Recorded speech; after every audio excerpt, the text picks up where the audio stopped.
komentar terhadap seorang ketika berkendaraan, ya, terhadap orang yang ugal-ugalan, ya.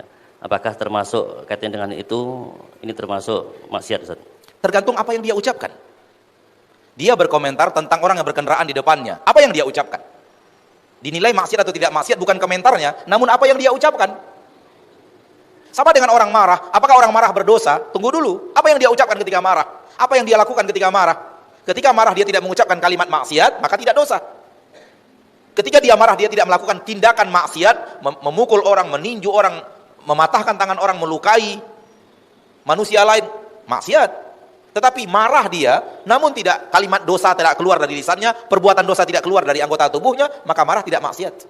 Hal yang sama dengan pertanyaan tadi, mengomentari orang yang berkendaraan. Ketika kita komentari, apakah komentar kita kalimatnya kalimat maksiat? Aduh pak, mbok ya ke pinggir sedikit ke kiri, maksiat enggak? Enggak maksiat, walau kita mau komentari. Kalau mau lihat-lihat, minggir pak, jangan kita komentari. Aduh bu, ya apa mau belok kiri lampu sen ke kanan? Maksiat enggak? Enggak ada, mana maksiatnya coba? Mengomentari sesuatu yang terjadi, yang tidak ada maksiatnya.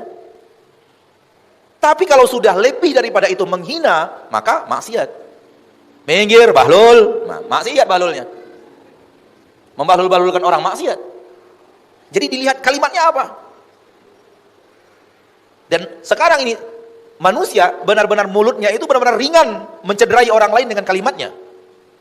Apalagi orang itu tidak mendengar apa yang dia ucapkan. Oh, dia tidak mendengar, Allah tahu dan malaikat mencatat. Di akhirat dia akan dituntut oleh orang yang disebut itu. Seorang muslim ketika melakukan perbuatan bukan berhadapan dengan orang itu saja, dia berhadapan dengan Allah. Memang dia tidak tahu, kita katakan A, B itu begini-begini. Mungkin keluar kata-kata yang lebih daripada yang tadi, lebih daripada sekedar bahlul dan semacamnya. Tapi dia tidak mendengar, Allah mendengar. Dan Allah akan membuat perhitungan. Setiap kezaliman akan dikembalikan kepada orang yang dizolimi. Setiap hak akan dikembalikan kepada haknya. Kita telah mengambil haknya, harus kita kembalikan, bayar. Namun di akhir kita tahu membayarnya tidak lagi dengan harta, membayarnya tidak lagi dengan yang lain, kecuali dengan pahala yang kita dapatkan dari ibadah kita yang diterima oleh Allah. Ibadah kita belum tentu diterima. Yang diterima untuk bayar orang lain, alangkah ruginya. Ibadah kita belum tentu diterima. Yang sudah diterima untuk bayar orang lain, alangkah ruginya. Oleh kata Nabi mengatakan al-muflis, orang-orang yang bangkrut. Sudahlah ibadahnya belum tentu diterima, yang diterima pun untuk bayar kesalahan, untuk bayar dosa dan maksiat dia kepada orang lain. Wa qad daraba hada wa syatama hada wa akala mala hada wa safaka dama hada fayu'ta hada min hasanati wa hada min hasanati. Dia telah pukul orang ini, dia telah cela orang ini, dia telah tumpahkan darah orang ini, dia telah makan harta orang ini, maka dia berikan orang ini dari pahalanya, berikan orang ini pahalanya, berikan orang ini pahalanya, berikan orang ini pahalanya. Itu yang dikatakan Nabi SAW, umatnya umat yang muflis, umat yang bangkrut.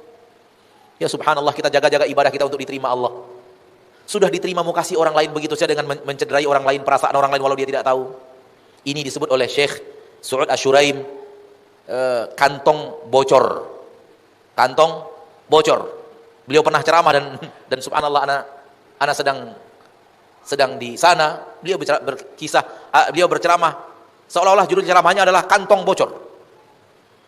Artinya apa? Lakukan sholat, dapat ibadah sholat, masuk ke kantong, ternyata di bawahnya bocor, ada riba, ada menyakiti orang, ada mencederai perasaan orang, ada memaki orang lain. Masuk dari atas ibadah, keluar dari bawah. Masuk dari atas, keluar dari bawah. Maka kata beliau, orang yang sholat malam namun paginya mencederai hati manusia, kisun mathqub, kantong yang bocor.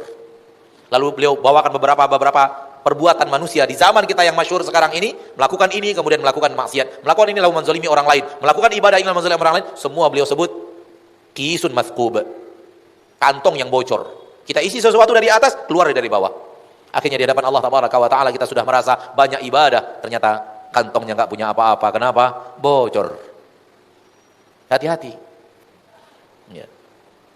Melakukan ibadah kita merasa bahwa ibadah kita sudah terkumpul di kantong amal saleh kita, ternyata kantongnya bocor.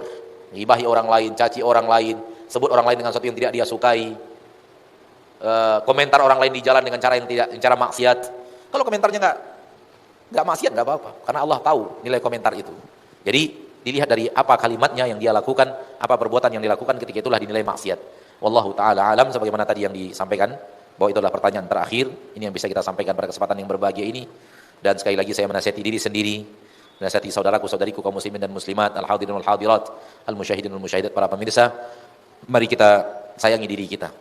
Melakukan persiapan untuk akhirat kita. Hidup di dunia ini sebentar lagi selesai. Hidup ini tidak lama. Lihat Al-Quran, surat An-Nazi'at ayat terakhir.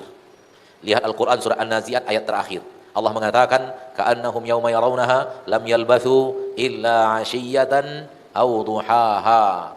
Ketika mereka bertemu dengan akhirat, melihat hari akhirat, bertemu dengan hari akhirat, ketika itu mereka review usia mereka di dunia, seolah-olah mereka tidak pernah tinggal di dunia, kecuali hanya di waktu sore atau di waktu duha.